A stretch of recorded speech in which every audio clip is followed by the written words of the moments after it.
Hey everyone, and welcome back. Today we're looking into something I'm sure a lot of you have been wondering about.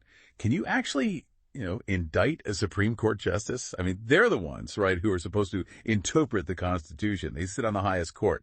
So does that mean they're above the law, or are they accountable just like the rest of us? Well, to help us unpack this whole thing, we're going to be diving into this conversation between legal commentator Brian Tyler Cohen and former U.S. Army prosecutor Glenn Kirshner. They really get into it, so let's listen in. Yeah, so the straightforward answer is yes.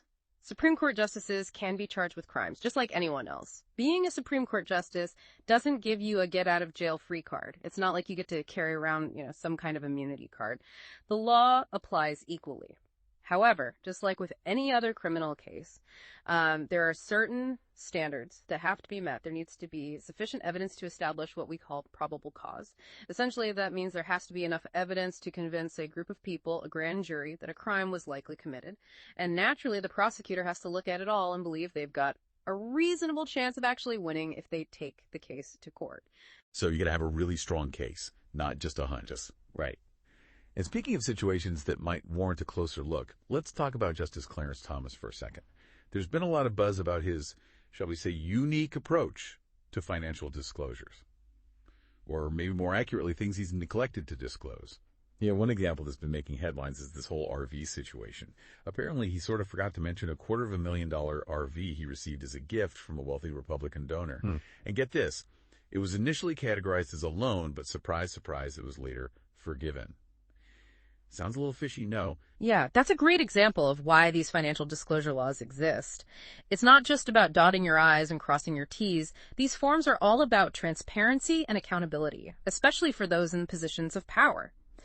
We need to know who's influencing our leaders, right? Even seemingly small inaccuracies on these forms can have consequences, like you might have to pay a hefty fine, but intentionally lying? That's when things get serious. That's when you're looking at potential criminal charges. And this principle of honesty under oath, it goes way beyond just financial disclosures. Think about those grueling confirmation hearings. Yeah, those are intense. When these nominees are sitting there under oath, every single word carries weight.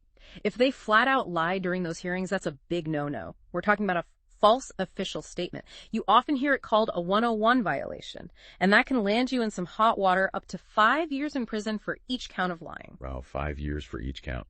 That's serious. So it's not just about fudging some numbers on a form. It's about upholding the integrity of the entire judicial system. Exactly. And this is where things get really interesting. I'm hooked already. Tell me more. Let's talk about Justices Gorsuch, Kavanaugh, and Alito for a moment. During their confirmation hearings, all three of them, at least to many observers, gave the impression that they would uphold the precedent set by Roe v. Wade. They'd respect it, not overturn it. Well, we all know how that turned out. Alito's previous writings on Roe v. Wade really make you wonder. Some people say his writings directly contradict what he said during those hearings. So we're talking about a potential 101 violation here. That's huge. It's definitely a question worth exploring. Okay, so we're seeing what looks like potential wrongdoing, possible violations, but here's the million-dollar question. If justices can be charged with crimes, will they actually face any consequences? Who's responsible for holding them accountable? It's like that saying, who watches the watchman? Right. That's the crux of it, isn't it? So who investigates and potentially prosecutes a Supreme Court justice? Well, that responsibility falls on the Department of Justice, the DOJ. They've got the FBI, which is their investigative arm. They'd be the ones looking into any allegations of wrongdoing. Makes sense. If the FBI uncovers enough evidence, they hand it over to federal prosecutors. They're the ones who ultimately decide whether to file charges or not. It's a whole system of checks and balances. Nobody gets a free pass, not even a Supreme Court justice, at least in theory. And speaking of checks and balances, Senators Whitehouse and Wyden have been pretty vocal about this whole thing. They've officially called for a DOJ investigation, specifically into Justices Thomas and Alito. They're particularly concerned about those lavish, unreported gifts and accommodations. Here's another thought. Could these unreported gifts also be considered tax evasion? I mean, if you don't report substantial gifts to the IRS, that's a whole other can of worms. Oh, absolutely. You've hit on a very important point. Just trying to connect the dots here. That adds a whole other layer to this situation. I'm really curious to see how this all plays out. Me too. This is getting more and more interesting. But before we get ahead of ourselves, let's go back to Justice Thomas for a sec. Apparently, he's acknowledged that he should have disclosed those trips he got as gifts, at least according to a report by ProPublica. It's a bit ironic, don't you think? a justice having to defend his judgment. It's definitely a head-scratcher. But here's the thing. A simple mistake, like forgetting to report something, wouldn't automatically equal a crime. For it to be a 101 violation, you have to knowingly and intentionally make a false statement. According to ProPublica, Thomas's defense seems to be that he didn't actually think he had to disclose those gifts. Apparently, he gave some advice from another justice, a friend of the court, who told him it was fine because of this de minimis hospitality from a friend exception. Now, this de minimis thing, it's usually for, like, small, casual things between friends. Like, imagine you go to a buddy's house for dinner and you bring a bottle of wine. That kind of thing.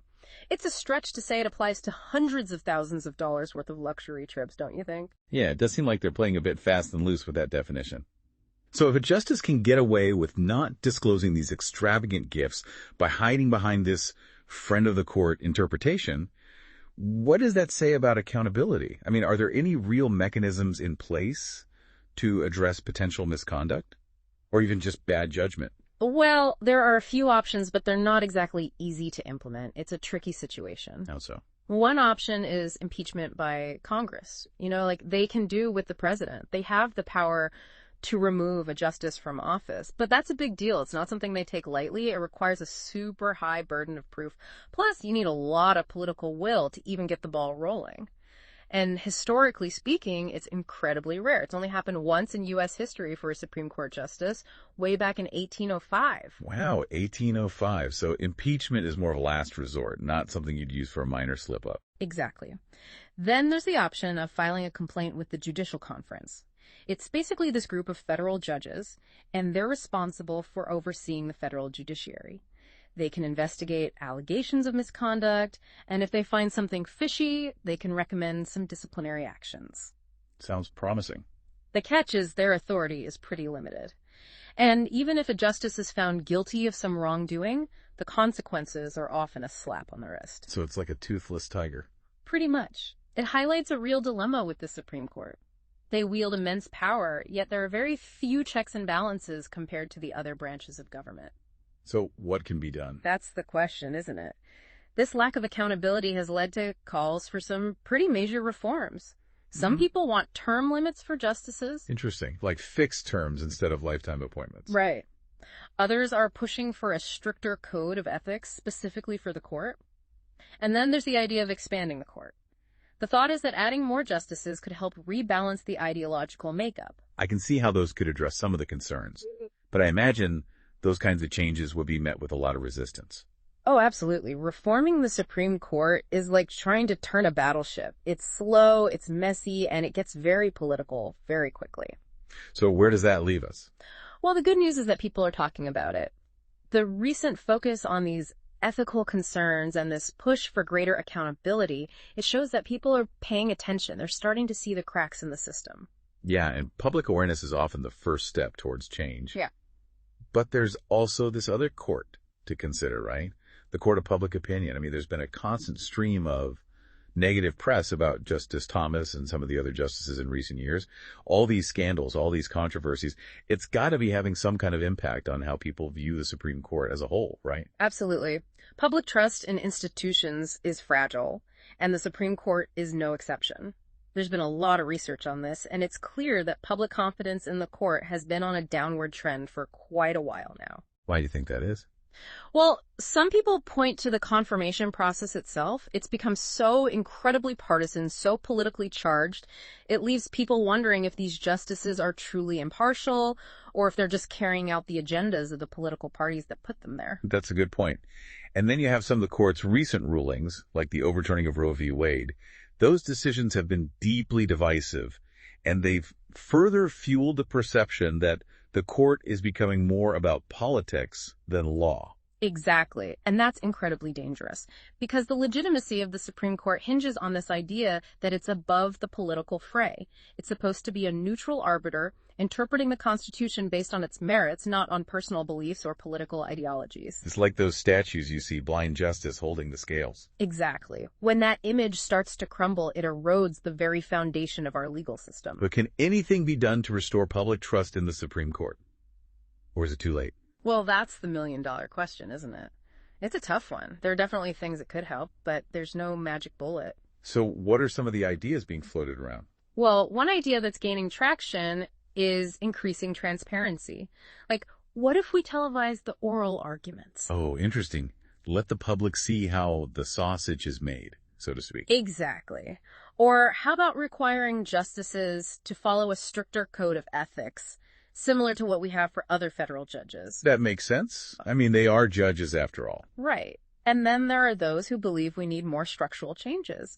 Like maybe it's time to rethink those lifetime appointments. Term limits for justices, huh? That's a big one. It would be a huge shift, no doubt. And it would definitely face some serious opposition. No doubt about that. So it seems like there are plenty of potential solutions out there, but each one comes with its own set of challenges. Exactly. There's no easy answer here. And any attempt to change the way the Supreme Court operates is going to be an uphill battle, especially with how divided things are these days.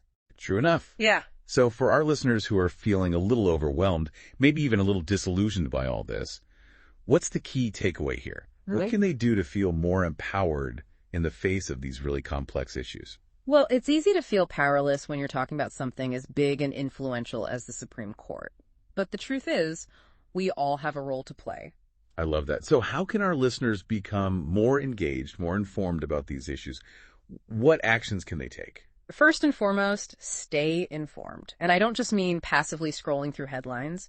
Actively seek out information from a variety of sources, read articles from different publications, explore opinion pieces from diverse perspectives. Get out of those echo chambers. Exactly. Challenge your own assumptions and be open to different viewpoints, even if they make you uncomfortable. It's all about critical thinking. Don't just take things at face value. Right. And then, once you've done your homework, make your voice heard. How so? Contact your elected officials. Let them know that you care about these issues, that you want a Supreme Court that's accountable and transparent, and support organizations that are fighting for judicial ethics and pushing for reforms. It's easy to feel like our individual voices don't matter, but they really do. Collective action starts with each and every one of us. Couldn't have said it better myself. We all have a stake in making sure our justice system is truly just. That's what this all comes down to. What a powerful message to end on. Well, folks, we've covered a lot of ground today. We have, from potential indictments to ethical quandaries to the whole issue of public trust. It's been quite a journey. And as we wrap up this deep dive into the inner workings of the Supreme Court, we'll leave you with one final thought. If a Supreme Court justice can be indicted, what will it actually take to make that happen? Is public outrage enough? Or do we need more concrete mechanisms for accountability? It's a question worth pondering. Until next time, keep those critical thinking caps on, and thanks for joining us on the Deep Dive.